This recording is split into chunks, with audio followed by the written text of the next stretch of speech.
Awesome. Catherine from Cape Town joining us. Hi, Catherine. Thank you for being here with us. Koketso Marishane from Khamarishane in Limpopo Province. Thank you so much for joining us from the Youth Development Forum. It is indeed a pleasure to have you with us. Craig Miller, all the way from Port Elizabeth. Oh, sorry, from Pietermaritzburg down in KZN. I'm seeing people from Bellville near Cape Town. Awesome. We've just hit 70 guests, everybody. So I am going to formally kick off the conversation right now. I think our guests have joined. I see Mbali Ntuli joining us from Groundwork Collective, and Dr. Mtunu also as well online already. So without any further ado, good afternoon to everybody from all around South Africa and welcome. My name is Wade Manning, and it's my privilege to be your host this afternoon for a conversation that I genuinely believe matters. This is a conversation about the country we live in. It's about the country we want to live in and the distance between where we are and where we actually want to be. This webinar is hosted proudly by Defend Our Democracy. We're a civil society movement of organizations, labor, business, academia, faith communities, and just ordinary citizens like you and I who've come together under one shared commitment that the Constitution of the Republic of South Africa would not just be a museum piece, but that it would actually represent and live and exist as a living promise. And living promises, we believe, need defending. Over the next 90 minutes, we're going to have a very honest conversation about three things that are inseparable from one another. And I think the overarching topic for today, as you may have seen on the poster, is the state of our democracy in 2026. So we're going to be looking specifically through the lenses of our elections, our civic participation, and then the trust, or lack thereof, that South Africans currently place in the institutions that are meant to serve them. We're going to do this not with hand-wringing, not with despair, not with just the complaints and the negativity, but we're going to be pushing forward towards what solution-focused thinking can actually assist us with clear-eyed honesty that this moment really demands of us. Because here's the truth, South Africans are not apathetic. I think, in fact, South Africans are exhausted. There is a unique difference between that, and understanding that difference is the work that in fact lies ahead of us, considering that we have the 2026, 2027 local government elections coming up. Later this year, South Africans will go to the polls in the 2026 local government elections, the sphere of government that is closest to the lived realities of our people. This is the sphere where a missed refuse collection, a failed water connection, a street light that's been dark for 2 years all become the daily texture of where the democracy is actually being delivered on for people on the ground, citizens on the ground or not. So the stakes today could not be more practical and they could not be more profound. In March earlier this year, the Human Sciences Research Council presented a body of research to the Independent Electoral Commission, the IEC, and this research really painted a picture of where we are as a democratic society today. Some of what that research tells us is in fact very sobering. Some of it is concerning and alarming. And some of it, if we listen carefully, gives us an opportunity and a roadmap. And today, I hope that together with my guests, we're going to be able to walk through that roadmap together. To help us navigate this conversation, I'm now going to introduce our guests to you. If they can please also just turn on their cameras. I'm joined by some exceptional South Africans. Dr. Mtunu from the Developmental, Capable and Ethical State Research Division of the Human Sciences Research Council. I'm going to let him share a lot more about who he is and why he's so pivotal, in fact, behind the research that we'll be impacting today. But welcome to you, Dr. Mtunu. Then we've also got Ms. Mbali Ntuli from the Groundwork Collective. They're an organization doing some of the most important grassroots work in South Africa on civic participation and active citizenship. Mbali, thank you so much for being with us. We also are going to be joined by representative of the IEC, Mr. Mlungisi Kelembe, and the IEC really being the institution behind our constitutional responsibility for delivering free and fair elections in South Africa. And then, of course, representing Defend Our Democracy, we have Mr. Kabelo Kemp, who will be sharing some news with us a little later in the program that I think you're going to want to hear around getting involved and actually participating as a citizen in the upcoming local government elections. Kabelo, welcome. To everyone joining us in the audience this afternoon, as I've seen all across the country, thank you for showing up. The fact that you're here on a Thursday afternoon, choosing to spend the next 90 minutes thinking about the state of democracy is itself an act of citizenship, which we don't take for granted. So thank you again for being with us. I'm going to now hand over to Dr. Mchunu, who's going to really set the foundation and introduction into the research that we are going to be looking at today. I know that you also have a presentation, Prof, so please do take it away in terms of laying the foundation for this conversation. This, again, ladies and gentlemen, is the study which was presented just in March of 2026 by the Human Sciences Research Council. Over to you, Dr. Mchunu.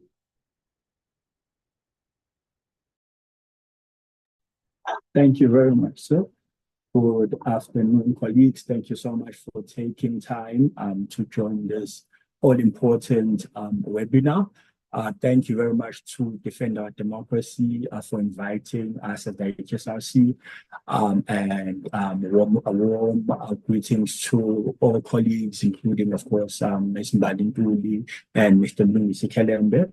I'd also just like to acknowledge the Independent Electoral Commission who've commissioned the study, for whom we've worked with for the past 20 years or so on election-related research.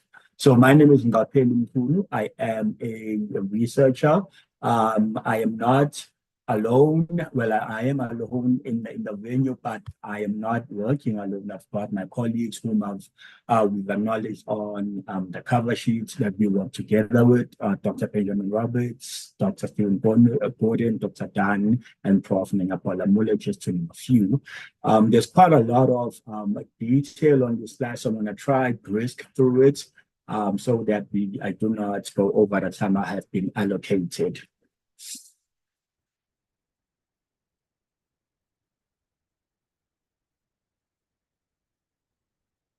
Yes, so the voter participation survey, colleagues, is a nationally representative survey that is conducted by the Human Sciences Research Council on behalf of the Independent Electoral Commission. The primary objective of this particular survey is to inform or to get a gauge of South African views prior an election year. So the voter participation survey goes to field every pre-election year. So for this year, we went at the end of 2025, and we wrapped up at the beginning of 2026 ahead of the LGE of 2026, potentially 2027. This study seeks to assess, measure, and assess whether or not there is any changes in political trust or trust in core democratic institutions, while as also evaluating potential electoral fairness or electoral conduct, and of course try and gauge a national understanding of where exactly is the country headed as far as the functioning of democracy, and of course views on whether or not there is a socio-economic change taking place in the country and how are South Africans dealing with that change. So from a methodology standpoint, that the study falls under the South African Social Attitude Survey. This is a nationally representative survey. We sample using essentially stats essay, census, and we try and get in between 2,500 to 3,000 addresses nationally across the country. We are quite strict in terms of sample selection. So for example, we do not do replacements. The sampling is, of course, random, but we also do not tinker. If the participant is not available, researchers are expected or required to set up an appointment. And if that does not work, they are expected to set up another appointment before only then will a potential replacement be provided. So this study, as I've already indicated, took place in between the end of 2025 and beginning of 2026. This is basically a list of all the SALs or the small area layers at which the study took place, and you can see there's a full national footprint. So the first thing I'm going to start looking at, or we're going to be discussing, is the demand for democracy. Of course, the demand for democracy seeks to understand whether or not what do people think about democracy and whether or not they believe that democracy is still the preferred form of governance. So immediately what begins to stand out is the fact that the demand for democracy has unfortunately decreased over the years. So, for example, in the mid 2000s, around 2005-6, it was demand for democracy was at about 67%. However, as of 2025, 2026, it has declined quite sharply to about 36%. So we are seeing that the demand for democracy is decreasing, and we are seeing an increase in the fatalists. So the fatalists are typically citizens who are saying that they do not necessarily have a preference whether on the forms of democratic systems or non-democratic systems that we have. But perhaps worrying is the fact that we are seeing a stronger demand for non-democratic alternatives. We're also seeing the increase in the era of the strongman, so much so that in our tracking, at least 1 in 4 South Africans are now willing to entertain non-democratic options, potentially as being accepted over democracy. We now have a provincial outlook on where exactly is support for democracy standing as far as our provinces to go. For example, if we look at the Western Cape, 46% of the participants said that democracy is preferable to any kind of government. The Western Cape, of course, counts as the highest province the highest province that holds such a view, while Gauteng at 28% becomes one of the provinces where we see the preference for democracy declining quite significantly. So the fatalists, which would obviously be in purple, are also increasing, as you can see, for example, in Limpopo, 44%, and in the Free State, 29%. So this is obviously something that we are beginning to observe a national trend. Of course, there are some provincial exceptions, but there's clearly a trend of non-democratic forms of government gaining popularity, and of course, fatalist sentiments also growing to become more popular. So one of the things that we look and we try and understand is what we call the democratic dimensions. So, for example, the role of the opposition, freeness and fairness of elections, opposition parties being free and fair, citizens able to partake in elections in a manner that is free and fair without being intimidated or threatened in any form. So what we've looked at over the years is to try and get a good understanding of all these dimensions, which one was considered to be most important. What we found is that free speech was the one dimension that South Africans had indicated that it is quite important. And also, of course, this was followed by free and fair elections, whereby 42% of our population, sample population, indicated that this was an important dimension for democracy. Now we're going to move on to evaluating the democratic functioning, or how democracy functions. So the first one we used is that of the country heading, whether or not the country is headed to the wrong or right direction. So essentially, what we try and assess is ask citizens whether or not they believe the country is headed the wrong or right direction. And what we see in our data through SASA's VPS is that there's been a strong decrease, excuse me, in the number of participants who are saying that the country is headed to the wrong direction. So, for example, in 2010, ahead of the 2011 local government elections, people who said that the country was headed to the right direction stood at about 45%. This has since decreased to 12%, meaning that there are more people now who believe that the country is headed to the wrong direction. We are seeing this, of course, and if we look, for example, in the province of KwaZulu-Natal, 7% of our KZN residents had indicated that they were satisfied with the democratic functioning in the province. This obviously accounts for the one province with the sharpest decline, which is about 49% between 2010 and 2025.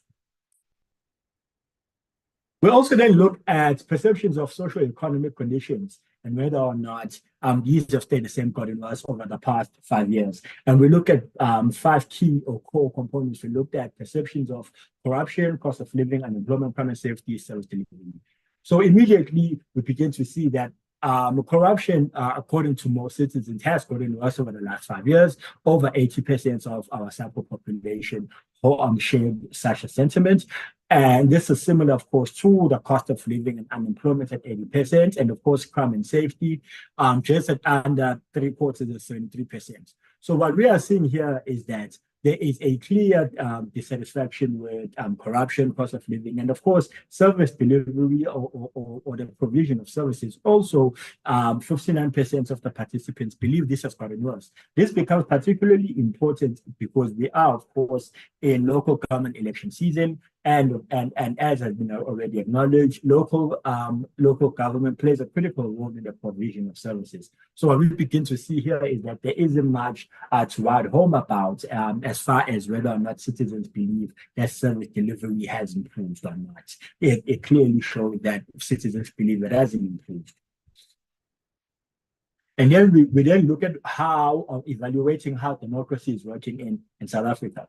So again, when we look back in 2004, 10 years into our democracy, there was a clear positive swing and positive optimism relating to democracy. About 63% of citizens had indicated that they were satisfied with how democracy is working. But if you fast forward to 2025, that figure has plummeted significantly all the way to 17%. So we are seeing that there has been a sharp decline in those who believed that democracy is working in South Africa. And then if we look at the opposite, which is the red one, you can see that in 2004, about a quarter of participants had indicated that they were dissatisfied with how democracy is working. And in 2025, that figure is up to over 2/3, 68%. So we've seen a sharp increase in those who said that democracy was not, they were not satisfied with democracy, and a sharp decrease in those who were satisfied with democracy. And again, the provinces of Mpumalanga and KwaZulu-Natal account for the provinces with the biggest drop on the satisfaction with democracy measure. We then try and look at some of the South African dimensions now, including, for example, opposition parties' elections, similar to the ones I had mentioned earlier. So, of the 6 dimensions, we found that South Africans believed that politicians listening to the people is not something that happens regularly enough or frequently enough in the context of South Africa. We also begin to see a bit of a change, and the evaluation of democracy has become more critical and negative between 2013 and 2023, meaning that this has obviously coincided with the period in which trust in state institutions and satisfaction with democracy has begun to change. So we are seeing more critical voices coming through. Now, what we've also realized, or what we've also seen, is that there's a strong relationship between one, being happy with how democracy is functioning relative to whether or not they believe elections are free and fair. So if someone believes that elections are free and fair, they're more likely to be happy with how democracy is functioning. Then the inverse, of course, is applicable. We then spoke about trust in state institutions or political institutions. We tracked this dating back to 1998 and up until 2025-26. And of course, as we can see across all institutions, the graph is only essentially just going one direction. So for example, in 2004, 69% of citizens had indicated their trust in national government. And while as in 2004, 55% of citizens that indicated that they are trust in local governments. And on both national and local governments, there have been serious declines of trust during this period. So, for example, with local governments, 2025 results 2026, 18% of citizens indicating that they trust local government over. This is a decline from 55% that had been tracked in 2004. So we can quite see that there are clear signs of declining state trust in institutions or political institutions or state institutions. We then look at the performance or the evaluation of the Electoral Commission now as an EMB within a South African context. So we look at trust in the Electoral Commission, and again, we begin to see a sharp decline in trust in the Commission. So, for example, if we look at the national picture, we begin to see that between 2007 and 2009, trust in the Commission was quite high.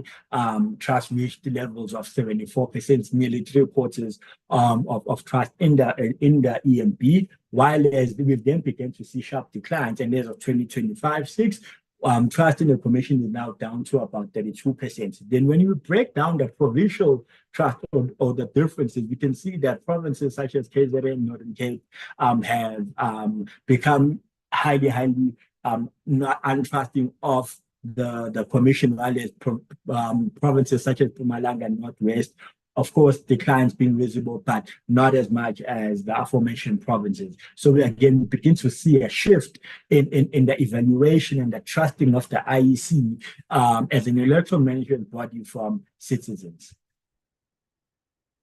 So when we look, for example, across the board between 2010 all the way to 2025, we look at the performance of the Commission according to an evaluation made by citizens. We begin to see that there has been a strong decrease in those, for example, who were either very pleased or somewhat pleased. So, for example, in 2010, those that indicated that they were very pleased with the performance of the Commission stood at about 43%. However, as of 2025, it is now down to 20%. So we begin to see this continuous trend and regressing of trust in core institutions, and the Electoral Commission not being spared either. We then look at, of course, evaluating the trust levels of the Commission and trying to understand it relative to our voter behavior. So, for example, on the graph on my left, we ask citizens, how pleased are you with the performance of the Commission in previous elections? And these are people who either vote regularly, vote irregularly, and never vote. So what we found here is those who vote fairly regularly, they are more likely to be pleased with the performance of the Commission. So if you vote regularly, about 69%, over 2/3 of participants are likely to be pleased with the Commission, while as if you do not vote regularly, that figure decreases to about 52%. And then if you do not vote at all, it declines further to below even 20%. Then when we look at trusting the Commission now, again in previous elections, by relative to trust. So, for example, we found that 68% of those who had indicated trust in the IEC would say that they were pleased, and while as 44% who had adopted a neutral position would kind of just take a neutral, non-partisan position. And then we also see distrust in the Commission also leading to levels of dissatisfaction with the performance of the IEC as an EMB. So when we look, for example, at many of our other indicators, we begin to see here that our 74% of our citizens believe that safety and security within the voting station is sufficiently handled. However, only about 47% of adult citizens believe that the Commission handles adequately any complaints, allegations of fraud or other unethical practices that can be seen amongst voters, particularly at the voting station. We also get to see that about 42% of adult citizens felt that the IEC adequately collects relevant information and insights on sources of political party funding, or where the political parties get to source their funding from. We now look at those who had voted in the NP of 2024, and we look at their levels of satisfaction and dissatisfaction. So I'm just going to highlight three. The first one being the secrecy of your vote. We found that well over 80% of participants indicated that they were happy with the secrecy of their votes. We then found that maybe another 82% were satisfied with the duration, the time it took for them to get to the voting station. And while there's just under 3/4 of the participants indicated that they were happy with the conduct of political parties outside voting stations.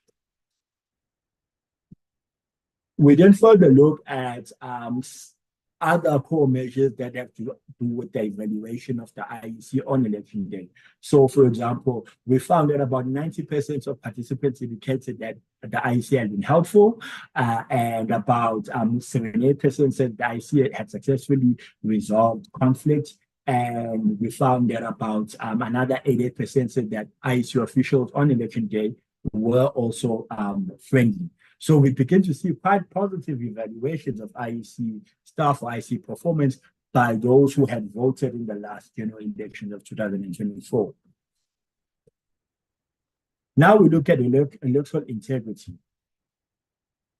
So if we think about the 2024 NPE, how confident are you that counting and the reporting of the vote was accurate? So what we found here is that about 40% of people who were not necessarily confident about how elections were handled found expression in people who actually had not voted in 2024. So, for example, we found that those who had not voted in 2024 stood at about 27% in terms of their confidence levels at whether or not voting and everything was done accurately. While as, for example, another 26% had indicated that they do not have any confidence when it comes to this measure. So what we found here is that people who had actually voted were more likely to evaluate positively, although there too, the figures could be much higher than they actually were. So we see, for example, that someone who voted in 2024 indicated that 32% of them had indicated that they were somewhat confident, while the 26 had indicated that they were very confident. We then look at perceptions of irregularity. Remember now, so all of these are perceptions based on what? On citizens' views. So, for example, what we ask is, do you think that voting irregularities occurred in the following elections: 2004 NPE, 2009, 14, 29, and 24? We found that the 2019 national provincial elections had the highest levels of perceptions of voting irregularities. 34% of participants believe that there were some voting irregularities that took place in 2019, while as 2004 at only 10% is the one election that had the lowest perceived beliefs of voting irregularities. So when we look now at the 2021 LGE, and if we also look at the 2025 VPS heading into the 2026 LGE, we tend to find that there is increasing perceptions of voters being bribed. And there is the tall orange graphs that represent 2025. So 40% of the participants said that voters are very often bribed, while there's 27% said that it happens fairly often. So essentially, this means that about 67% of participants believe that voters being bribed either happen quite often or fairly often. We then also look at the perception of rich people buying elections. And what we find here is that for those who believe that this happened quite often, as of 2025, the figure was much higher than the 2024 figure. 2024 figure stood at about, the 2021 figure stood at about 24%, while the 2025 figure stood at about 37%. So this represents a stark contrast in the perceived belief that voters, rich people actually try and buy elections. And then we look at, for example, whether or not people believe and they agree that the elections were fair and fair. We looked at two particular elections, the 2024 national provincial elections and the 2019 national provincial elections. So what we found is that people in KZN had the highest levels of disagreement, meaning that they believe that the elections of 2024 or 2019 were not necessarily free and fair. We also found that essentially what voters would believe that there were irregularities in the last national election of 2024, those were more likely to disagree with the statement, meaning that they would be more likely to have to share the sentiment or hold the belief that voting in South Africa or voting procedures is not free and fair. So when we look now at some of the key messages heading into the local government elections of 2026. So essentially, we are seeing a reverse decline of democratic support. This is not unique to South Africa. This is not only being experienced within South Africa. We are seeing it across the board, across the West. Democracy as a whole, including, of course, its decline even in former Soviet Union states and in areas such as that. We are seeing that there has been a decline in democratic support. But ensuring that there's protection of democracy for citizens essentially can help protect democracy, because in as much as we are seeing concerning declines in preferences for democracy, votes or principles of democracy such as freedom of speech and freedom of association and whatnot continue to become more important. So we do see that community leaders as well are becoming more significant role players, and to ensure that if we want citizens to partake in electoral matters, we also need to involve community leaders. There is, of course, a need for strong maintaining of trust in the Electoral Commission as an election management body. This can be done, of course, by ensuring that the operational performance is at an acceptable level. We also want to be able to ensure that there's great media communication, there's transparency, particularly in the age of misinformation.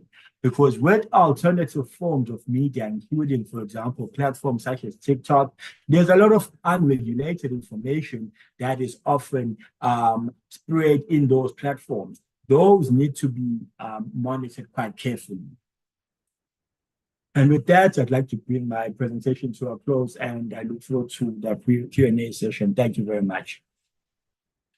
Thank you so much, Doc, for that. It's quite a sobering report that you've just shared with us. Some of the stats quite alarming as well, of course, to actually reckon with. But it's also quite clarifying, and I want to just draw out a few threads before we move on with the conversation, particularly around the headline finding for me, and tell me if I'm reading this correctly, is that, in fact, support for democracy as the preferred system of government has fallen from around 67% in the mid-2000s to just 36% today. Can you break this down for us? What does this number actually mean for the broader population of just ordinary South Africans, many of whom would be listening right now? And to what extent can we extrapolate that percentage, across our population of 63 million? Yes. So one of the questions we ask when it comes to preference of democracy, we ask which is the most preferred form of regime type. So, for example, we ask, would you agree that democracy is the most preferable to any kind of government, or whether or not it is just unique to a particular set of the population? What we are seeing now is that as far as popularity of democracy, it has fallen from around 65% in the mid-2000s to 36% as of 2025-2026. And then what we are seeing is two things. One, we are seeing a rise of the fatalists. So essentially, the fatalists has grown up to about 34% as of 2026, while popular democracy has fallen from 64%. But more worryingly, beyond the fatalists is those who openly accept or are willing to entertain non-democratic alternatives of governance systems. So this has now increased to about 26% as of 2025, and it was down to about 12% in the early 2010s. So the idea, for example, of democracy in its purest form as we have currently is beginning to lose its appeal. And we're also seeing the rise of the strongman politics. We're seeing the rise of popularity of strong man authoritarian leaders such as Vladimir Putin, Paul Kagame, figures of that nature. We are seeing an increase in that. And then, of course, the fatalists who basically say that whether or not we are democracy or not, it really doesn't matter. This view is particularly concerning for one reason and one reason only. If fatalists continue to increase, we are then also likely to see non-democratic alternatives increasing. And as democracy loses its popularity, its charm, and its appeal, we open ourselves to non-democratic alternatives, which may not necessarily be in our best interest as a country. And this is also evident in other national surveys, such as your Afrobarometer surveys as well. The demand for democracy in South Africa is dropping quickly, but the fatalistic citizens and those who prefer non-democracy are also on a high, and that is the big worry. Thank you so much for clarifying that, Doc, and for explaining that. Yes, quite concerning, because I think what we're essentially looking at, right, is a rise in indifference among citizens, which is perhaps Yes. more concerning than being placed in a certain way of governance, etc. More than 4 people now consider a non-democratic alternative as acceptable. And you brought up, of course, this sentiment for authoritarianism across the world, which of course we are seeing. What I think worries you more, Prof, is it this rise of this authoritarian sentiment across the board, or the fact that indifference is more a way of even being glamorized and almost a hype of a season or a trend? It's almost trendy to not be seen to fit in a specific box at all.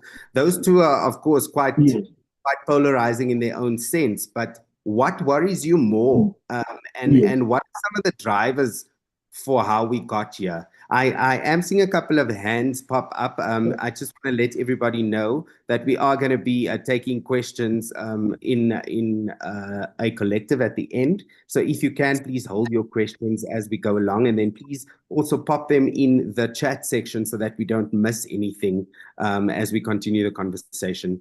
Yes, Prof, your answer for that question. Yes, yes, thank you so much. Now, of course, both are worrisome, but the fatalist view becomes more worrying simply because it can also be associated or linked with the decrease in voter turnout. We've seen electoral turnout decline massively. It decreased again in 2024 relative to 2019. And that decline, of course, is also what is going to contribute to the fatalists, more especially because we've seen South Africans to not be issue voters, meaning that if a South African would have voted for political party A and they were not happy with their performance, they're not likely to switch their vote to party B. They're likely to stay away from the polls entirely.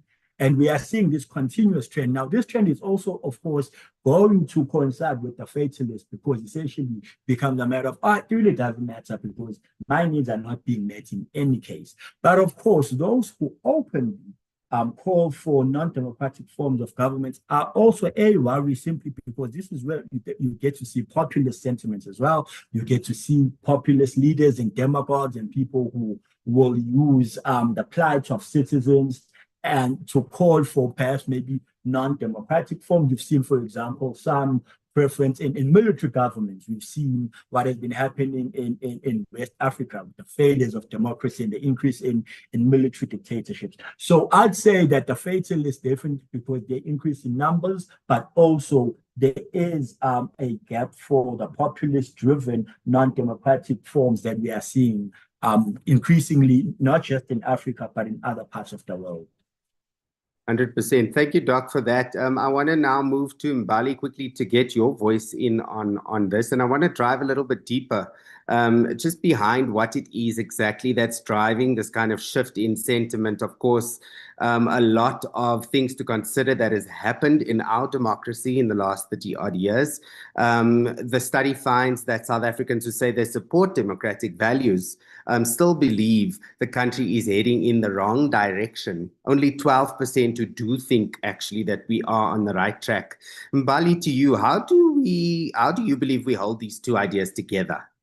This idea of believing in democracy as an ideal, which was very much the sort of non-questionable thing prior to 1994, and then the reality that what has happened in our 30 years of democracy in practice has in fact not perhaps worked for South Africans. Thanks so much for that provocation, Wade. Just before I start, just inform everyone about what we do at Groundwork Collective. So at Groundwork Collective, we work at actually strengthening democracy. We do this by supporting active ways in which we can get citizens to participate, to be able to know how to hold our democratic institutions, political parties, political players accountable. And furthermore, we also get citizens to volunteer to actually be part of actually protecting our democracy. So how we do that in practice really is that we do massive registration, particularly of young people, but anyone. And then after we register people, we take them through a civic education curriculum that we've designed with Future Elect, which is engaging, accessible, and really targeted towards making democracy something that has tangible benefits to people's lives and that they can see how it works, because currently people feel they have very unmet needs in democracy. And then during the elections, and I'm so happy to see Mr. Kalembe here, we run independent observation. And I think in the last election, we were one of the organizations with the most amount of volunteers on the ground, just over 3,000. And all of these for us talk to one thing. You have to show people and make it easy for them to understand how democracy plays a role in their lives at every given day. We also aren't shy about having the question of course, democracy for the last sort of 100 years may have been, in the way that it was construed, something that was important. But we can't in South Africa even have a conversation about how we might like to redefine our own democracy, because we have such little participation in democracy and such low civic literacy around democracy. And so I think all of these are coming together at a time when our country is also changing in terms of the political direction. And we are having to catch up because we haven't done that work adequately in the last 30 years. So one of the other things that we do just to make sure that we don't have this problem in the 18 years time is we're also piloting at schools, because we believe at Groundwork Collective, democracy is something that we work on every day, not just during election cycles and not just during for the elections. So you don't want to get young people, which has been happening in our country, at 18 and quickly say, hey, there's an election. You need to go register and vote, when you've done absolutely no work in making sure that they've understood for the last 12 years where they are a captured audience at school, what is democracy? What does politics? How would I make it work for me as a young person? Why do I care about it? And so that's just the framing of the work we do. And I'm so happy to read this report because it really reiterates a lot of the sentiments that we are hearing, particularly from the people that we work with. So I think Dr. Mkhulu's done an excellent job of painting the picture of where we stand.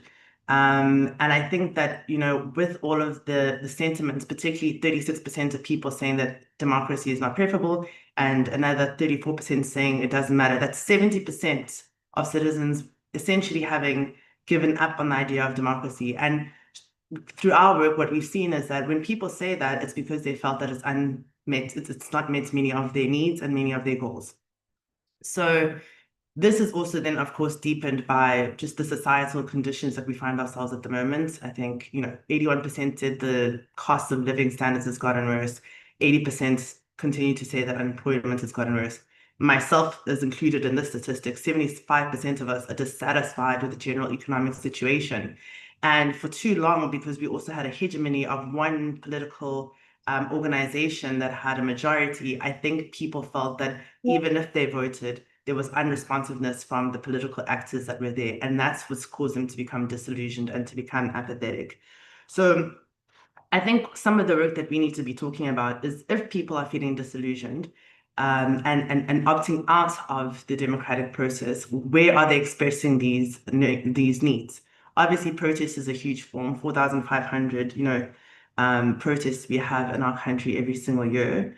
And the rest is just people abstaining. And 54% of the people that were surveyed here say that they will no longer engage in democracy. And so certainly for us, one of the interventions that we've had to make is to say there may be people we can't get back into the system because we don't play in the political arena, but surely with the young people that are still eligible to register and can still be people that we can get onto the side of being participatory and involved, that's where we want to focus our energy. And so I think civic education is where we need to be talking very strongly as a country now, because when 51% of people say that they have little information about the IEC services, and then 79% of people say that they have never received any form of voter education or civic education in their lives, that means that we are expecting people to participate in a system, but we've never actually invested in making sure that they have a democratic understanding. So why should they care about democracy when actually, quite frankly, it doesn't seem to work for anyone except the people that steal our money and then can have 5 Bugattis and, have expensive houses in Camp Bay or whatever. If we are not going to make sure that we do the long work of actually ensuring that we are taking civic education and literacy right from the beginning, we're not going to get that. But I don't just say this about young people. There may even be people, and we encounter this a lot of the time too, who are adults, who are entrusted with, being captains of industry, running major things in our country, who also don't understand how politics works, how voting counts, what are the formulas, how is it transparent. When people in KZN, as it said in the research, had the lowest amount of trust at the 2024 elections, that's because we had a political organization that questioned the way that the seats were allocated because they didn't realize that the formula had changed from the last election because we had a different system. But by the time people were able to explain that, the misinformation and disinformation had already gone out that, the INC had cheated or whatever the case was. Luckily, again, for civil society, and I think this is where we can work, there were enough independent observers, I think, in the number of cases that were being questioned, where we also were able to give data. I think in one of our reports, we had over 6,000 issues that and pieces of evidence that we had gathered that was able to help, I think, quell some of those. But the point is, very few people even understand how the counting is done and how that actually translates into seat formulas. And this is not rocket science. This is stuff that you could teach, a child in grade 7 when they're already learning, I think, percentages. So we haven't made that investment, and we now find ourselves in a situation where we don't have an educated, in terms of civic literacy, population. So for them, they don't think about the fact that democracy is a contact sport and you have to be involved if you want to see the change. They think they must abstain to show their dissatisfaction, which is absolutely the wrong thing that can be done. Dr. Mchunu speaks about, the rise of potential authoritarianism. And of course, I think it's something that should concern us all, but I don't think that democracy's enemy is authoritarianism. I think it's apathy. And the apathy is always going to be there if we don't actually invest in making sure that people know how different levers of the state are actually beneficial to them. Do they know what institutions exist to protect them? Have they ever gone to a council meeting? Do they know what ward they live in? How many people, even on this particular webinar, have ever really spoken to their children about politics beyond just, go and vote? Why? How has it come about? If I don't like my ward councillor and I'd want to have them removed, what would be the way that I would do that? Am I allowed to go to the people's house that we say, exist? There are so many things that we have taken for granted that people will understand, or because we have this amazing constitution, these things are just going to happen. And I think that we've missed a fundamental time in the past to really be able to have massive campaigns around this. And so I think for me, going forward, what we need to decide, particularly as civil society and people in any positions of influence, is that much like we had the HIV crisis in the early 90s, and we invested an incredible amount of time and efforts and awareness campaigns on radio, on TV, to make sure that people understood, we need to do that at a civic literacy basis, because that will help to actually make people understand, bring back trust in the system, or if they don't have trust in the system, give them a way to be able to actually engage with why they mistrust in the system. I think digital literacy is going to be the next frontier that we are going to have to utilize. At Groundwork Collective, we do a lot of work on digital platforms. We register people digitally. All of our observers are able to connect with us digitally. We have major dashboards where we can tell anyone in the country where they are, what's happening at any form. And we give a lot of our information to young people digitally. I mean, last year when there was the electoral reform panel, that's how we were able to tell people, please participate. Do you want to, elect your mayor directly? Did you even know that you don't do that? All these sorts of things. So we feed out information, and we have found, and I think the findings of this particular report also speak to that almost 83% of the people are already on already have internet access, and 52% of them use social media a lot. So I think we also have to be willing to shift the old ways. I think TV and radio will still play a huge part, but I think there's a lot of work that we can do quickly that can reach a lot of people if we use digital literacy. Obviously, the risks that also we want to try and do with that kind of work is to be able to combat misinformation far more quickly. And I don't think that the people on the good side are doing that as adequately as the people that are invested in political disinformation. So for us, that's probably where we're going to have to, I think, really work towards as a society. And quite frankly, I would like to campaign myself out of a job by making sure that at least in the next 5 years, we can have this being a significant part of the education system, and not under just LO, not this is the Bill of Rights. This is important information that people need to know, because quite frankly, the system only works for the people who know. Just like anything, if you're not financially literate, if you've never been taught financial literacy, and you get a job, usually stats have found that you'll probably be in more debt than people that have had that information all throughout their lives and have been in a privileged example to have it. And so I just think that civic literacy is the next frontier that we need to confront as aggressively as early childhood education and such. So I don't want to take up too much time, but that's really where we think the interventions need to be done, because unless we do this, we can't expect that this picture is going to change, and it's going to have to be a whole of society approach, not just civil society, not just the IEC. It has to be fundamental to the culture. It has to become something that people just know. I mean, people just know when the Springboks are going to play. It's the same kind of thing. Let me stop there. I love the enthusiasm, and thank you so much for being so detailed and so humanistic, I think is the correct word, in really just understanding on the ground what it is people are experiencing and articulating that for us in Bali. I do want to ask if those people who had their hands up could please keep their hands up so we still keep a note of where the questions are. We are going to take a couple of questions in just a couple of minutes. I am also just mindful of time, so I do want to move on to our next segment. But just to pull out a key thread that you mentioned there in Bali is around democracy being a contact sport. And I want you to very briefly, if you can, please just allude a little bit to, a lot of what the report is saying, a lot of what you're saying, what you're experiencing as groundwork on the ground is a sort of tone deafness from particularly the leaders who've been placed or elected into leadership. But there is a small percentage who are answering, of course, that they do still believe in democracy. I wonder if you could perhaps shed some light on where exactly those spaces are that we're actually seeing people who are still supporting it, and why that still exists. Are there any learnings to be had from where it is working that we can apply to what is becoming a vast majority where it's not actually reaching people on the ground? Just briefly before we go into a couple of questions from the audience.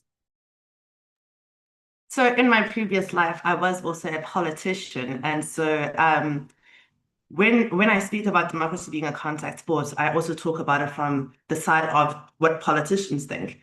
If, for example, you have people that don't ever hold you account, they don't ask if there's a town hall meeting, they don't question the IDP, because you know that they don't know.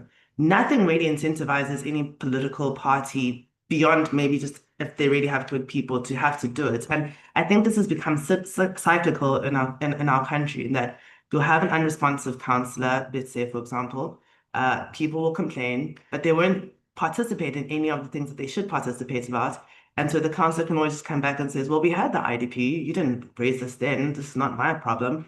And it continues. And what I think people haven't realized is that actually so much of the power is with them, and that if we could actually make sure that a political party that wasn't responsive, we could organize and mobilize to get them out wherever it is that they are, then we would be able to have lots more politicians scared of us as citizens rather than the other way around, where it seems like we begging them for crumbs. And I just think that the people that still believe in democracy are two from what we've seen on groundwork. It's one, a lot of people that are older, and I think that remember what it felt like to not have democracy, although you would have seen also in the last election, even that age cohort is starting to abstain from democracy. And then it's us. It's this bubble of people that are trying on a Wednesday at 3 o'clock to have these conversations, talk about this, when we could be doing other things, making a lot of money. We're trying to make sure that we're kind of creating the country that we all feel is important. So there is a cohort of people in South Africa. I think it's more psychographic than a geographic or race or ethnicity. It's a psychographic identity of people that still believe that this is something that we should be engaging with and tackling. So there's no one place that you can pinpoint.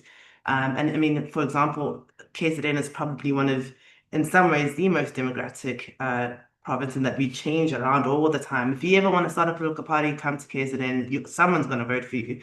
But at the same time has such a distrust in it, because they keep trying to find somebody to change the problems, and they don't, but they do still show up as much as possible. And I think these elections for me are going to be very highly competitive, high risk as well. But unless we see a change with this particular thing, I don't think we're going to have as many more people that actually come out. And that, again, should be something that worries us with the trend. And just a last thing, in the last election, only 39% of eligible South Africans actually came out to vote. That's 1 in 4. And I think the other question that we should be grappling with is, at what point is a democracy just democratic in name only? And what does it say about the legitimacy of our representation if you only have 39% of people coming out? And in the next election, when we have 20%, and in the next one, when we have 15%, are we still a democracy? Oh. And I think you raise key questions now from what I've actually seen coming up in the questions is, what kind of democracy is South Africa, number one? Secondly, and I think when we ask that first question, it's about the democracy we're seeing in practice, not the idealistic version of what constitutional democracy, which we should be practicing, is actually in reality. But then also, I want to raise opportunity here for Ntako, who earlier on, and I see a couple of other people also asking about this, is Prof, to you, around KZN specifically and the alarming, dramatic decline that we're seeing, particularly in this province. What are some of the issues that are driving this, if you can allude to some of that coming from Ntako Manganyi? Why KZN? Sure. Thank you very much. So KZN is, of course, a politically volatile province. And if you look, for example, at what has happened in KZN, maybe from the 2019 elections all the way to the 2024 elections, we had those floods in 2022. We had the lootings in 2021. You had the forming of the MK party in December 2023. And during that period, there was huge dissatisfaction, and one of it obviously had to do with a strong message that essentially things are worse now under Ramaphosa than they were under Jacob Zuma. Now, of course, that is a loaded statement, but it was a statement that would appeal to people because of the economic situation and the high levels of unemployment that we saw. Now, of course, that is not to say that unemployment explains everything, but it became quite easy to rally around that kind of messaging and those kinds of sentiments. And it's also not a coincidence that, for example, the newly formed NKP performed as well as it did in KZN in particular. It was because sentiments of that nature had been growing for quite some time. And so we cannot divorce the politics away from the dynamics of KwaZulu-Natal. But it's also worth noting that even before the Cyril Ramaphosa presidency, if you look, for example, between 2013 and 2017, we were tracking trust in democracy, trust in leadership in KZN. It dropped quite significantly during that period, and it just plummeted when President Ramaphosa took over. Now, that's not to say that it's his fault or whose fault it is, but the messaging around such issues as well matters, and this is where also populism comes in.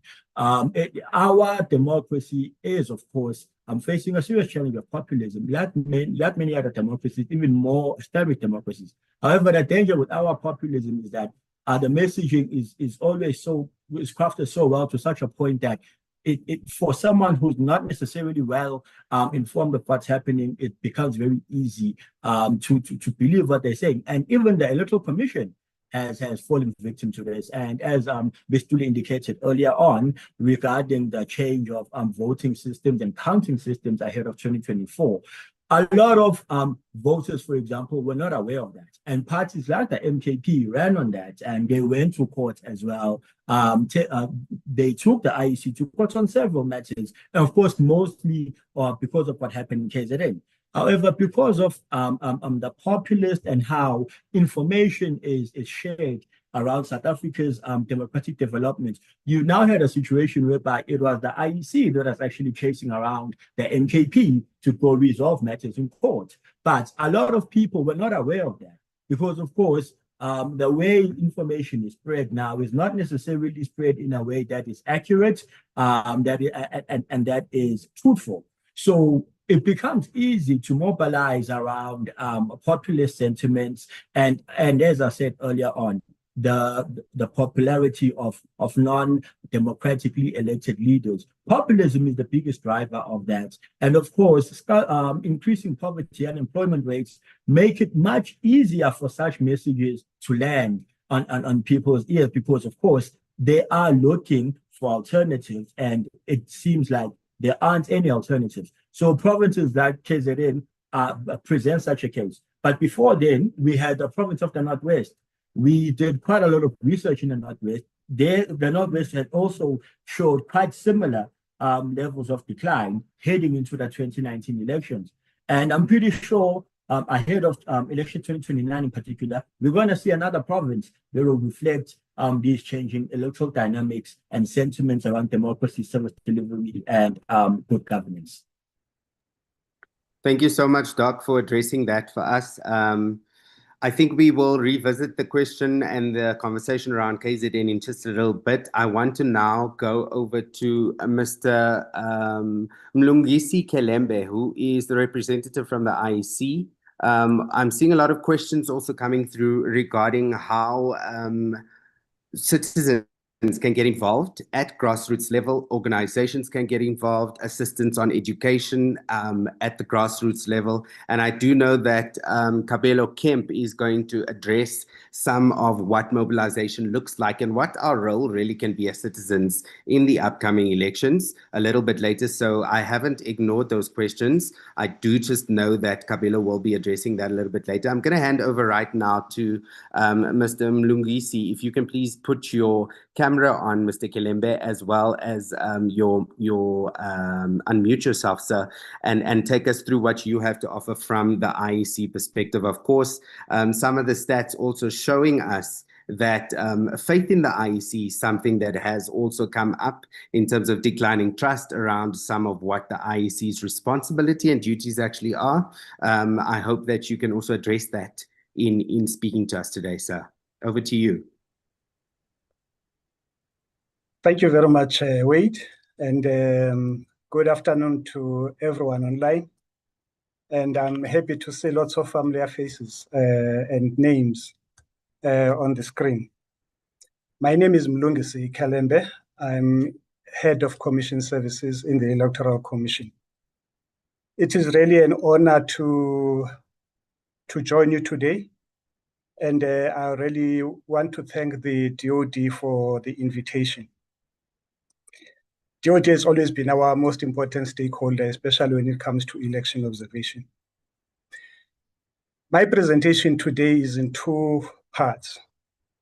The first part is with respect to the preparations for the 2026-27 elections. And the second part is the subset of that, which is the preparations for the accreditation of observers for these elections. Just to start with the preparations for the elections. If you recall, we had our elections in 2021, I mean local government elections in 2021, around the 3rd of November. So in terms of the constitution, the next local government elections should be within 90 days following the date in which the last elections were held. So that date starts on the 4th of November, 2026, and it ends on the 27th of January, 2027. Now, we do not know the date of the elections as yet. That lies with the Minister of Cooperative Governance and Traditional Affairs, and of course in consultation with the Electoral Commission, and also in consultation with other stakeholders that are involved, like for instance, his colleagues in cabinet and the president, etc. Now, going to the slide that you see in front of you, that slide provides the timelines in terms of the preparations for these elections. Every election starts with the process of delimitation of wards. Now, the delimitation of wards falls under the ambit of the Municipal Demarcation Board, which redetermines the wards depending on the population movement. In terms of progress in respect to that, we received the first set of completed wards from the MDB on the 10th of March in 2026. Now, that set of wards had was wards for 204 municipalities. But there were 4 other municipalities that were outstanding because of the challenges in court. Those municipalities are in a province that is very, very crucial in terms of stability of an election in the country. Those wards are in KZN, those municipalities are in KZN. So currently, we do not have the wards for the following municipalities: the eThekwini municipality, the Mkambatini municipality, the Inkosilibalele municipality, and Alfred Duma municipality. We were expecting to receive those completed wards from those municipalities from the MDB on the 17th of April. But unfortunately, they have not been able to meet that deadline. And we were informed that we may get those wards from those municipalities before the end of this week. Now, for the as far as the municipalities are concerned, you will recall that within those municipalities, we've got 8 metros, 44 district municipalities, and 205 local municipalities. So the number of wards that make up all those municipalities is 4,484. What that means is that for this coming election, there will be 4,484 unique ballot papers. So each ward will have different ballot papers for these elections.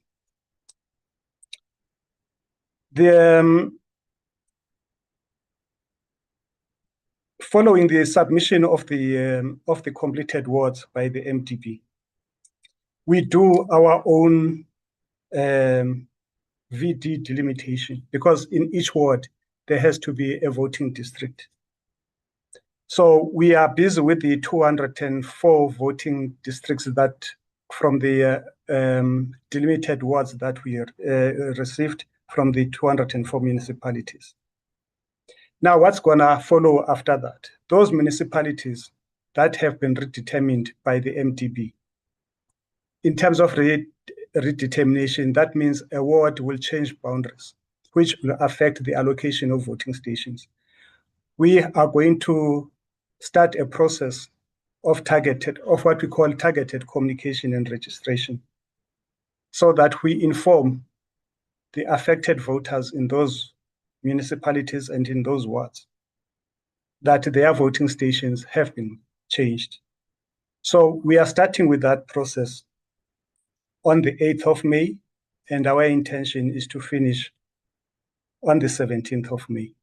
We cannot have a registration weekend if that process has not been finalized. Now, in terms of the voters' roll currently, we have 27,712,139 voters on our voters' roll. 55% of those voters are female, 47% are male. And what is interesting is that the smallest province by geographical area, which is Gauteng, has got 23% of the population in terms of the voters' roll. And then the largest province in terms of the land area, which is the Northern Cape, only has 5% of voters. Now, moving to June, on the 21 and 22 June 2026, we are opening all our voting stations, hoping that everything has been completed in terms of delimitation of wards and redetermination of voting stations. We are going to open all our voting stations to voters to go and confirm their registration status, and those who have never been registered to go and register for the first time. This is not the only registration format that we have. We also have electronic voting, which is open 24 hours. We also have our local offices where voters can walk in and register. But on this day, so that people know exactly where their voting station is located, we encourage all voters to go and register on that day, on those 2 days. Now, I spoke about proclamation of the elections by the Minister of COGTA.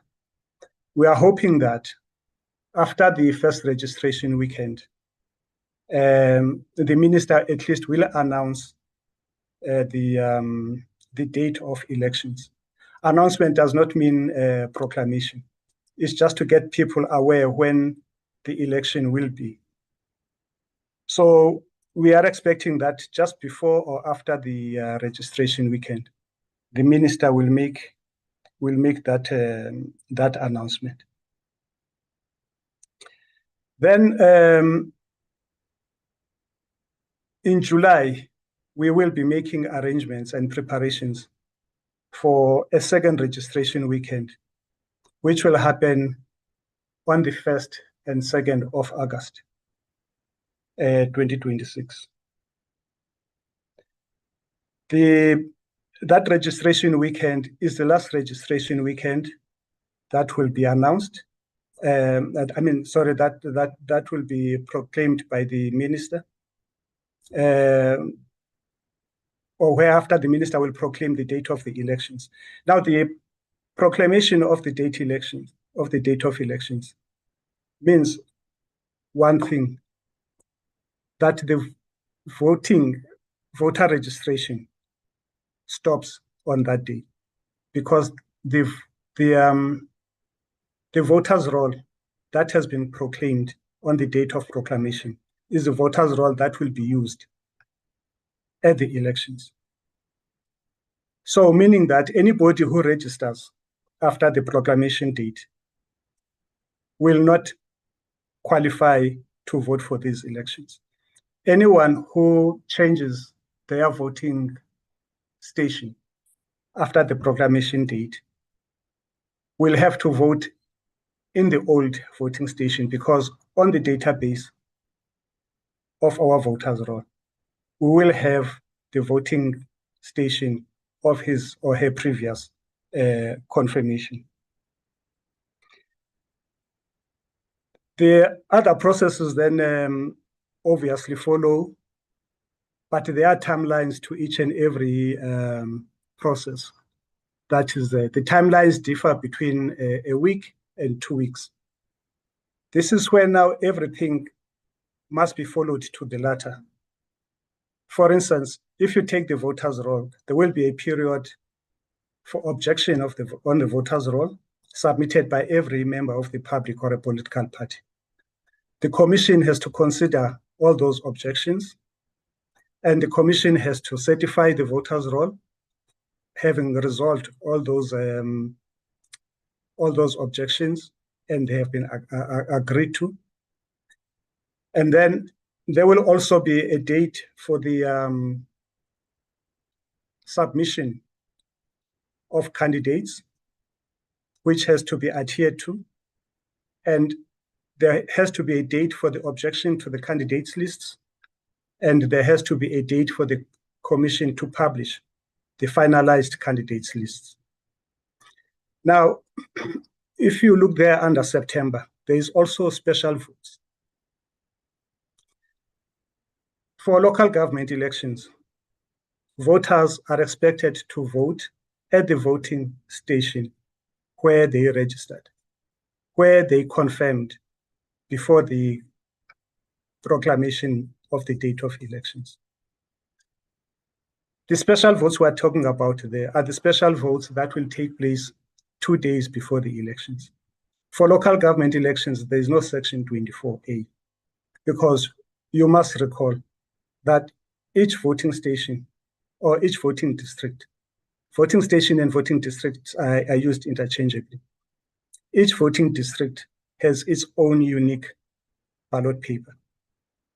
So it is just impossible to make a ballot paper for somebody who stays in Cape Town available in Pretoria, just to make an example. So if you are not going to be at your voting station on the date of the elections, we give you an opportunity to vote 2 days before the elections. Now, an election in South Africa happens on a Wednesday. So the 2 days that you've got are the Monday and the Tuesday preceding the Wednesday of the of voting day. Other process will take place, like for instance, the certification of the issuing of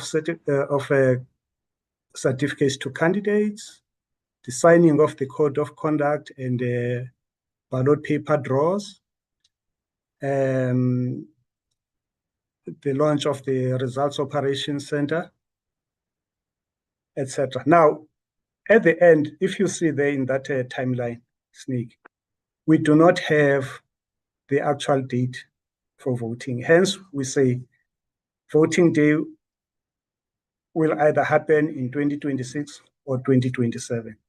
That depends on the minister following consultation with the commission. Now, there have been questions that were asked about this period because it involves school exams, and etc. You know, all the complications that come with it. There's Christmas, there's New Year, there's all the other complications that come with that period. Those are the things that the minister is discussing with her colleagues, like for instance, the Minister of Basic Education in cabinet. But we don't have that information as yet. Now, chairperson of the session, that ends my my presentation on the general preparations for the elections. Now, if I can move on to the preparations for accreditation of observers. Yes, please do so, sir. I'll be very quick on this one. Since we started voting in 1994, the process of accrediting observers, or the application process, has always been manual. In 2021, we started with the process of changing towards an online application system. But in 2021, it was hybrid. Some applicants submitted their applications manually. That means they had to manually complete a form. Others submitted through the online application format.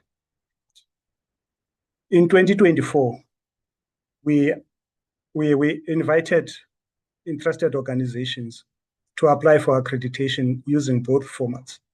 But we didn't receive a single hard copy application form. All the application forms that we received were online.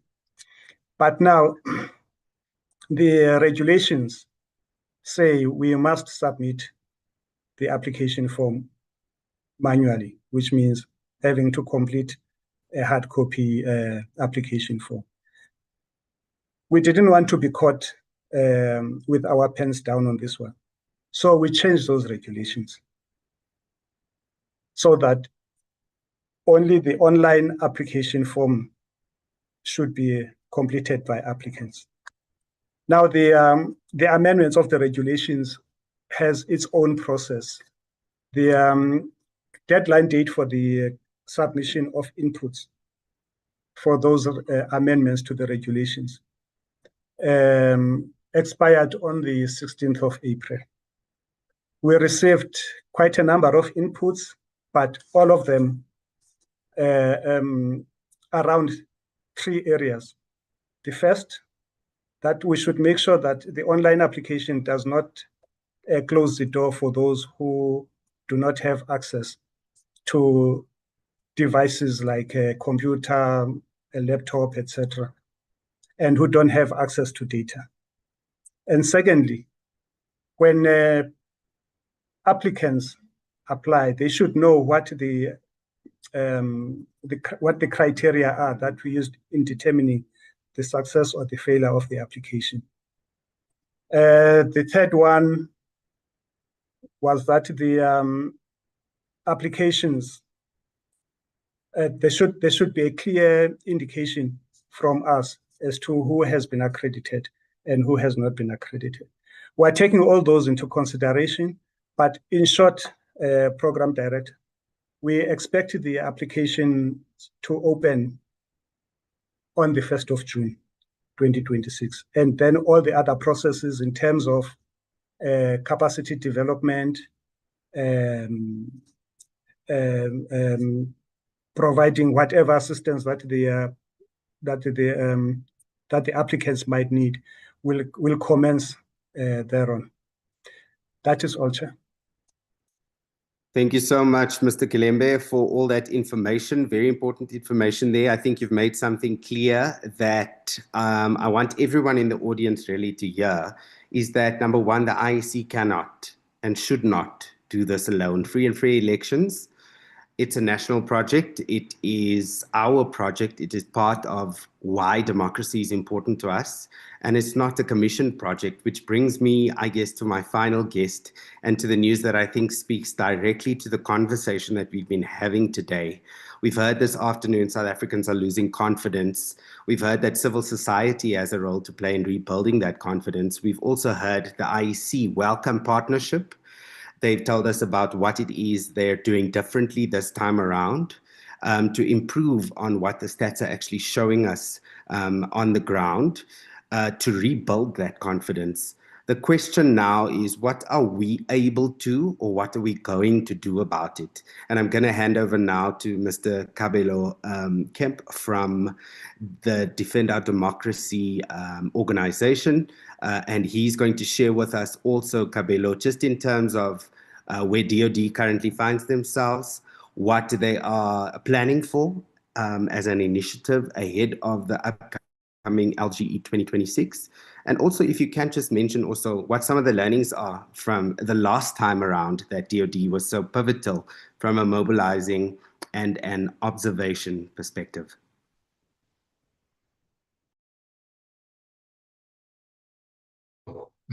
Sorry, thank you, Wade. Good afternoon to you all. Sorry, I had my audio muted.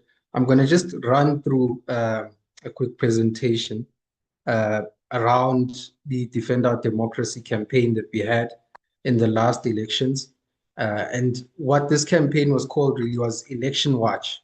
And it was an election observer recruitment campaign. So Mr. Mlungisi Kelembe just spoke about election observation. That is something that we were involved with as Defend Our Democracy, and helping other organizations also participate by registering. So the campaign is basically looking at observing, recording, and pronouncing on the integrity of the local government elections.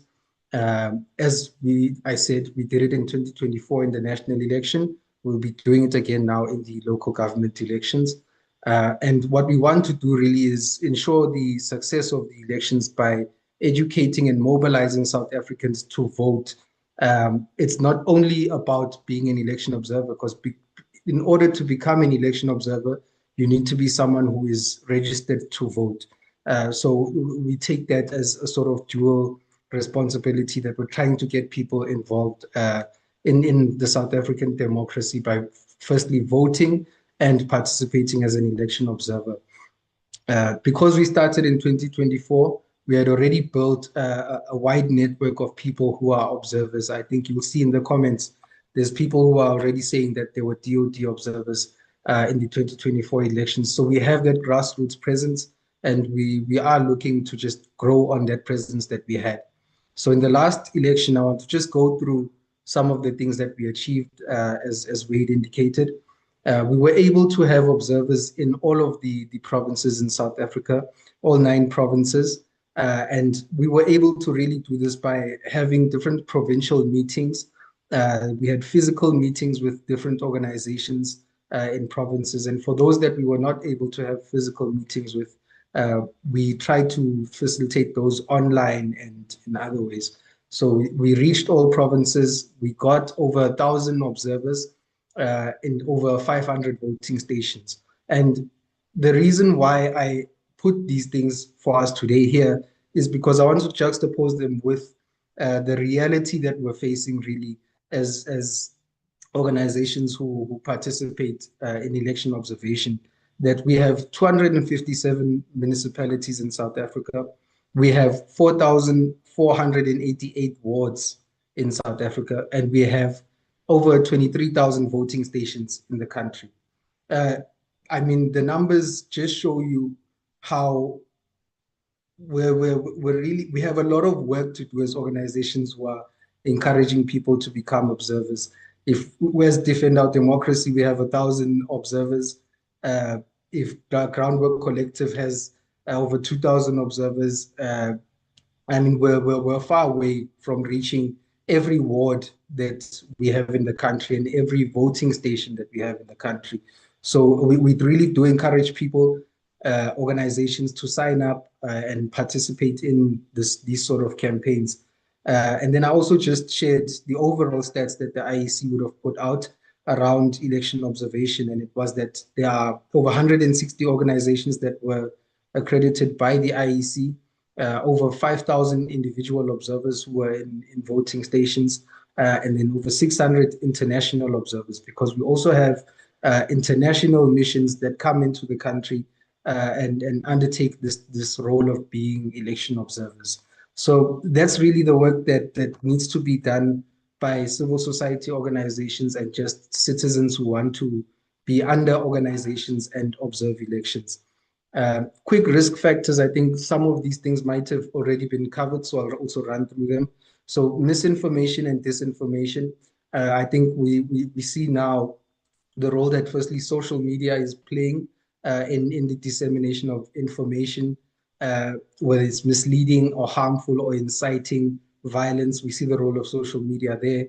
But now also the introduction of artificial intelligence and the wide use of artificial intelligence in some of the information that is being put out. We see deep fakes, different sorts of things that are peddling this misinformation and disinformation. And we will be looking as DoD to just work with different organizations who are in this space already to see how do we, as an organization that is organizing election observers, then feed also into fighting this misinformation and disinformation, and also training observers to be able to spot these things when they do come across them on social media, or even in person when they do come across certain narratives in their communities.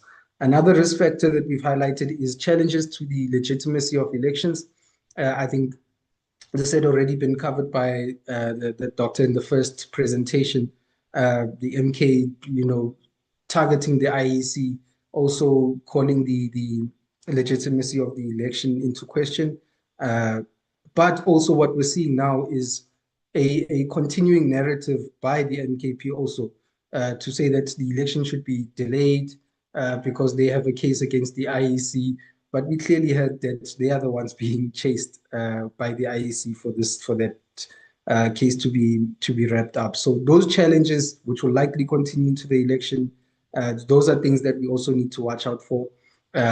Local protests in communities, service delivery protests, these can be big impediments to firstly, people making it to voting stations, and also I think the IEC being able to exercise their duty in communities. And then we also highlighting political violence. We know political killings usually flare up in election seasons. Voter apathy, this has been covered widely. But also what we saw in the last national election was challenges with the VMD machines. So those might be some challenges that we are looking out for. But also in some communities, power and water outages. This obviously affects voters. It also affects the voting stations and how they operate. So those are the risk factors that we're looking at. And as Defend Our Democracy, I would like to just extend this call to action to all of the organizations who are with us today, but also if you're able to call through other organizations for them to really adopt and endorse this campaign, for those organizations to also mobilize individuals who are in their communities that may not be under a certain organization but would like to observe the elections. The IEC accredits organizations and not individuals to become observers. So we need organizations to try and get as many people under them so that they can observe elections and be accredited by the IEC after that application process. And then what we're also asking for is, as Defend Our Democracy, we'll have a number of stakeholder engagements. We'll have a number of activations that we'll be doing, possibly more webinars that we'll be doing. So we're asking people to really come along with us in this journey and join the activities that we're doing, but also be on the lookout for the activities of other organizations. I spoke about misinformation and disinformation. I think Mbali has also spoken about the work that Groundwork Collective is doing. Please do look out for those activities, whether physical or online.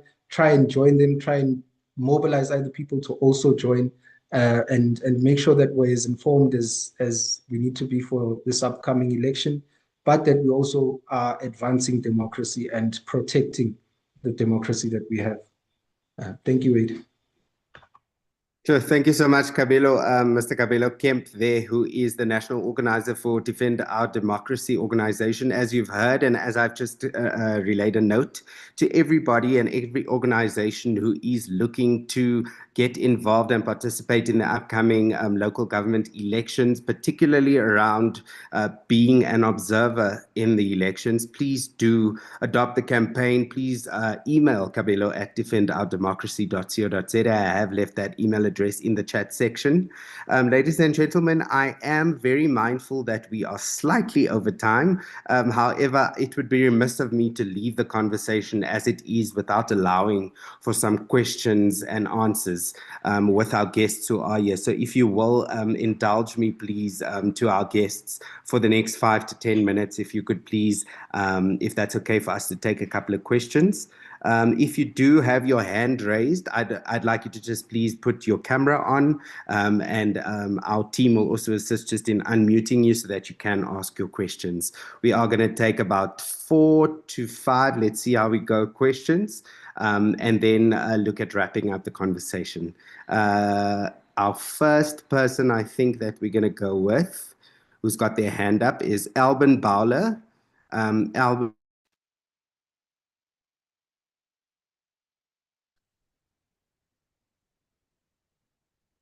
Hello, can you hear me?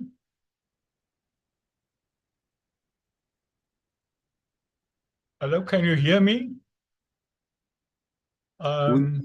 We can hear you, Albin. Thank you. Only a couple of comments. I will be brief. My first comment is that WITHM, that means when we talk about democracy, people will say, what's in it for me? And unfortunately, this is where a big issue is in South Africa currently, over the last 20 years in particular, that there is nothing in for them, especially young people. They say, I'm unemployed, etc., etc. The second comment I want to make is there are different models of democracy. And so democracy is not only one thing. And unfortunately, our model is not one of the best models in the world.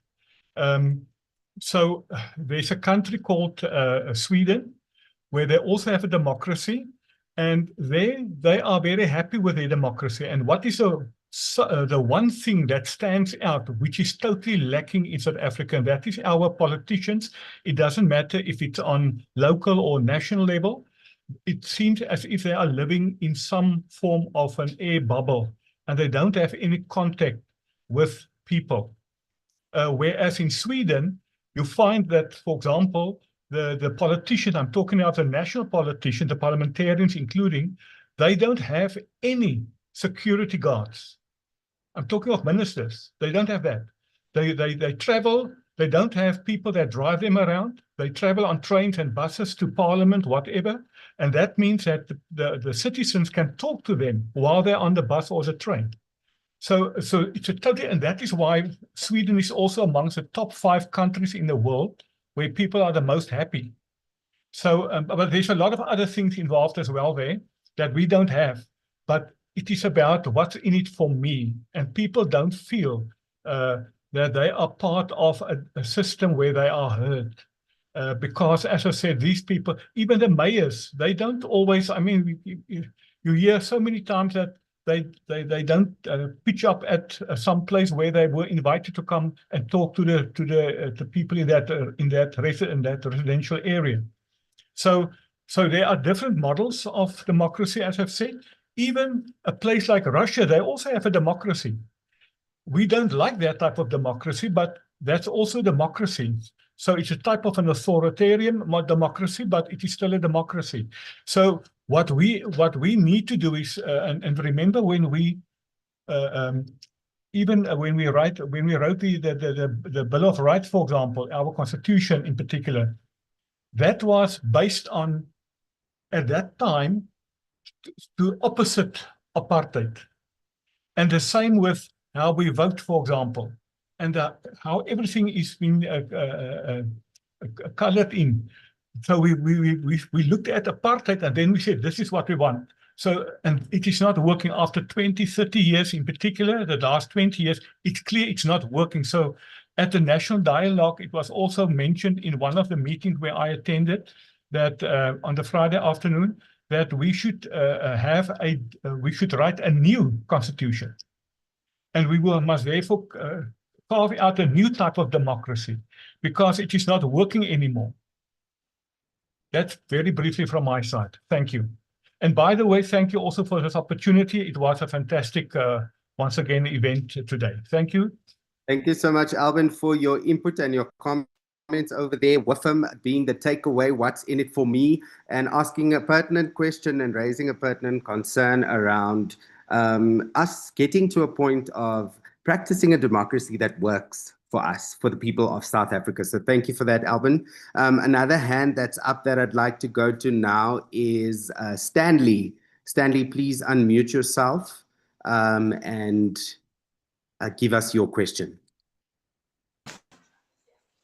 Okay, thanks a lot. Thanks a lot, Mr. Wade Manning and Balintuli. I hope I'm audible enough, my comrade. You would recall in 1994, comrade, that when the Nelson Mandela took over, the voters' roll was around 80 to 90%, which amounted to 12,390 something voters. Now, the question that I would like to paraphrase to raise is what measures are put into place to make sure that we increase the voters' roll of people, provided the fact or given the fact that there is so much discouragement and disinterestedness about this political atmosphere. That is my thing to say. Nowadays, people are no longer interested in politics. What measures are we going to take? What solutions do we come with as politicians, as philanthropists, as communists, to make sure that people go in large numbers in voting stations? Another question that I would like to paraphrase is that now that you've seen that democracy is reaching is no longer on the maturity stage, it's going down to the depression, it has expired. Why aren't we going to opt for something like in the situation of Mali, a dictatorship of Muammar Gaddafi? Why aren't we looking for a caring dictator? Like in the situation of United Arab Emirates or Saudi Arabia, why aren't we opting for caring dictators? Because we've seen that democracy has never worked for us. Actually, it has worsened levels or bands or quintiles of poverty in South Africa. Why aren't we opting for such thing like a caring dictator? Of course, that caring dictator will be monitored or led or directed or guided by academics and a lot of philanthropists. That is my own overview. And another thing that I would like to mention and appreciate is Mr. Nkapeli Mnugisi, who mentioned the issue of KZN and Mkondo Wesizwe, that there were floods and all other things, and July unrest. I think that would be one of the variables that will answer the questions that I've paraphrased. And thanks a lot, Mr. Wade Manning, and have a good day. And Thank you thanks for so giving me much, Stanley. I'm going to hand over to give it a go to Mbali or Dr. Mqunu to address that question around why aren't we opting for an alternative? And if we were to opt for an alternative, what do you believe that may look like? And then if we can also get perhaps Mr. Kelembe to respond to activities and initiatives being done to increase numbers on our voting roll.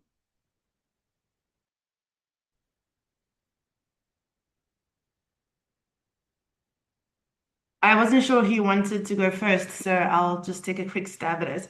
And I actually want to also just address Albin's comments because this is one of the conversations that come up very often for us is, South Africa, democracy maybe is not working versus Sweden. And Sweden in particular is one that people like to cite. And I think it's important for people to understand successful democracies anyway are the ones where the citizens are most empowered and most civically literate. That's because when you have citizens that are able to be empowered and civically literate, you have higher political participation, you have more support for democratic values, and people actually engage with the system. And so in comparison, I think I said at the beginning of my presentation that 79% of South Africa say they've never had any kind of civic or voter education. Sweden has 78% that have, and Sweden also does it in schools. So for them, the reason their democracy is successful and that they don't need, bodyguards and all these wonderful things is because they know how to tell their politicians to, F off when they do the wrong thing. And they use very different democratic institutions to make sure that they do that. And as a result, politicians know that they need to behave because they will be voted out. So we don't have that. And so this is why we have that. So I just want to make it clear that democracies aren't successful because you have just moral good leaders or good politicians. That's just not how human nature works. You don't just get people just always just wanting to be good.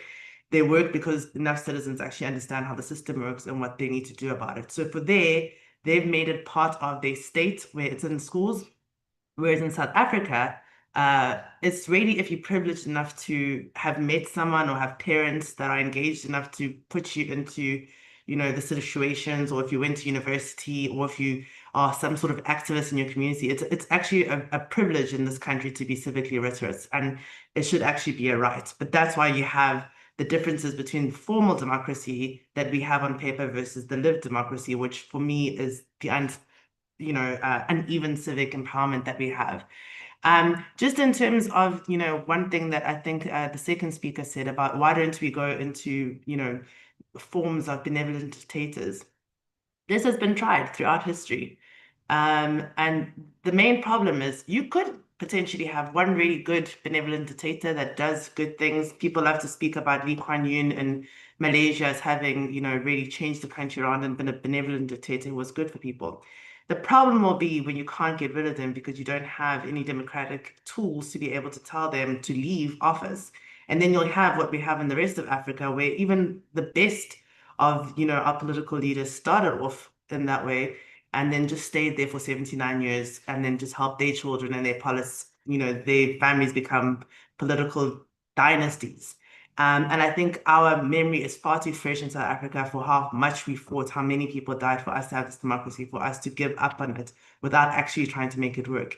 And I think that we could do that by 2029. But I really don't think the idea of hoping that there's going to be some messiah, one person amongst us who's going to fix these problems is going to help us. I think the complex issues of South Africa are too big for all of us to also then opt out and hope that there's somebody who can be a benevolent dictator.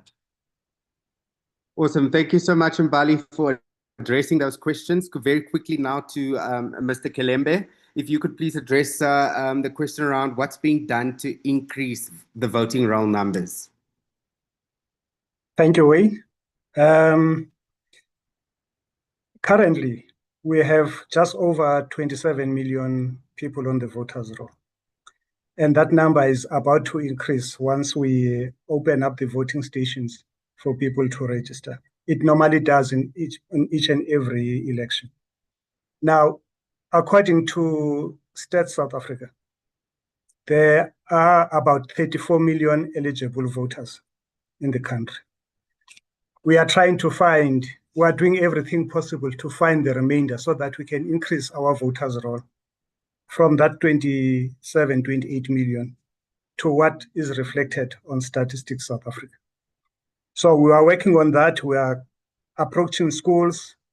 We are approaching universities. We have people on the ground who go door to door in areas which have been identified as having less voters who have registered in terms of the population role to come and register to vote. But that is just part of the problem. The real problem is getting the 27, 28 million people to go to the voting station on voting day. We do our part. We put the people on voters roll, and people go to the voting stations when we're doing the voter registration weekends. So almost everybody on the voters roll knows where they are supposed to vote. But the question that they ask themselves is the one that Mr. Bowler raised. What is in it for me?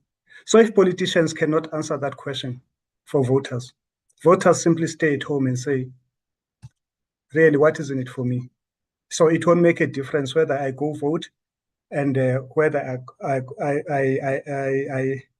I don't go and vote. On another aspect that maybe I thought I should make an input on, the type of democracy that we have.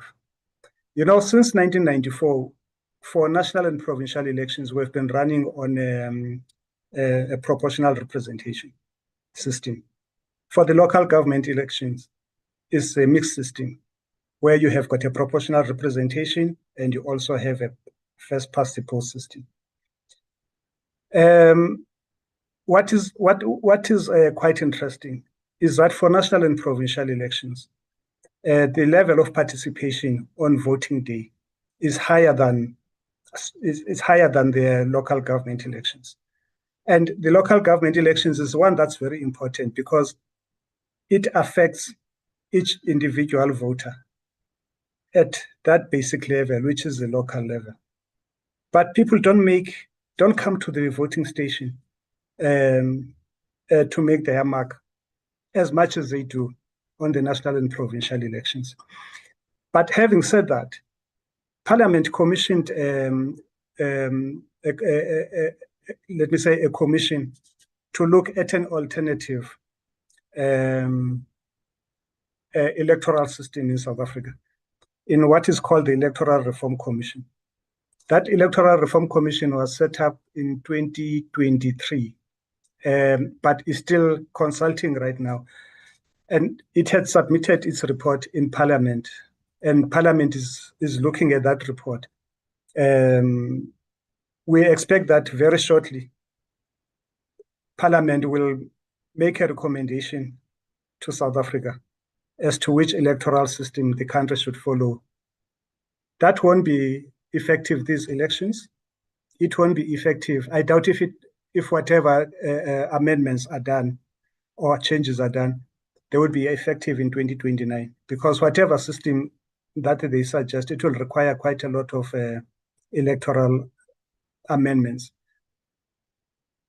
and legislative amendments, which have to go through Parliament. And looking at how slow things go in Parliament, it is not something that we suspect or we expect will happen overnight. Thank you, Program Director. Mr. Kilembe, thank you so much for taking that question and for leaving us with some great food for thought in terms of what is being done and what to look out for and what we actually need to consider as citizens ourselves. As we wrap up the conversation, I just want to say thank you to each and every person who's taken the time out of your Thursday afternoon to join us for this conversation. I want to say to each of our guests, thank you so much for the work that's been done on this report, but also the work that you continue to do, often a very thankless job in terms of what is required for people on the ground to actually get to enforce and practice their democracy in their lived experience. As we wrap up now, very quickly, for all panelists, in one sentence or one word, what is the single most important thing a South African can do between now, today, and election day in 2026 or early 2027? And if there was one indicator you most would have hoped that would move at the end of these elections, what would that one indicator be? I'm going to go quickly with you, Mbali. The single most important thing a South African can do between now and election day, and then what is the one indicator you hope would have moved post our voting? I think the one single most important thing is for everybody to find somebody that hasn't registered and to help them do the registration process, and to make sure that they then also direct them to, organizations like ours, Defend Our Democracy, that can take the conversation further in terms of civic literacy. And then the one indicator that I really hoped would move is people having a better grounding and understanding how the system actually works, because I think that will encourage people to have more trust in the institutions and the outcomes that could be possible if we get this right for our democracy. Awesome. Each one, share one with something else, share that message with somebody else, one other person, and then also looking at the indicator of literacy, essentially around elections and voting. Thank you so much for that, Mbali. Over to you, Dr. Mchunu. Single most important thing a South African can do between now and election day, and then the one indicator you hope would have shifted after our elections. Will it be a bit of a copycat and follow the study and increase registration? And the one thing that needs to shift is the actual participation on local government elections. Thank you. Awesome. Thank you so much, Doc. Thank you for the work on the report, and to you and your colleagues. Thank you so much to the Human Sciences Research Council for being a part of this initiative and this webinar today. We really look forward to a fruitful engagement and relationship with the HSRC over the next couple of months leading up to the elections. Then, of course, our final two voices today from the IEC, that's Mr. Kilembe. What is the one most important thing every South African needs to do between now and election day, and the one indicator you hope would have shifted post-elections? Thank you very much. Firstly, Firstly, I wish to have every eligible South African turn up on election day, not just on registration day, on election day. And one indicator that we wish to have post-elections is to have every political party and every citizen, whether they lost or won an election, to accept the outcome of the elections. Awesome. Thank you so much, Mr. Kilembe. And wrapping it up for us today, Mr. Kabelo Kemp, the single most important thing every South African can do between now and election day, and that one indicator you hope will have shifted post-elections. It's going to be the same way. People must make sure that they are registered, but those who are also registered must make sure that their addresses are actually updated to be voting in the right place. And an indicator, I hope that we have more people turning up on election day and voting. And then following that, people must be holding the people that they voted for accountable. Yeah, that's just it. Thank you so much, Kabelo Kemp, national organizer there for Defend Our Democracy. You are actually the hosts for today's conversation. I'd like to once more thank all of our guests, each and every one of you who have attended today's conversation. Please look out for some information from our side. If you do want information around the upcoming initiatives that are going to be taking place, please do leave your email or organization's email address in the chat section, and we will be in touch with you. Friends, we've come to the end of our conversation. Thank you to DOD for allowing us the platform to host these kind of conversations. I want to say thank you to Dr. Mchunu, Mbali Ntuli, Mr. Kilembe, and Kabelo Kemp for the honesty they brought into the room today, and to all of you for your questions, your comments, your input. Thank you for staying with us. If there's one thing I'd like us to take away from this afternoon, it's this. The story of South African democracy is not finished. The data we have heard today, declining trust, rising fatalism, frustration with the political class, it's all real. I'm not going to pretend otherwise, but none of that data needs to be our destiny. Numbers describe where we are, not where we're going. So where we're going in 26 and beyond depends on something really that surveys can't really measure. The quiet, stubborn decisions of millions of South Africans who keep showing up, like you who showed up today. Please register, please vote, please watch, please organize, mobilize people you know. To hold the people who govern us to the standard of our Constitution. This is a privilege for us, not the standard that we need to allow them to be comfortable with. With that being said, from all of us here at Defend Our Democracy, thank you, South Africa. We will see you at the polls. Good night.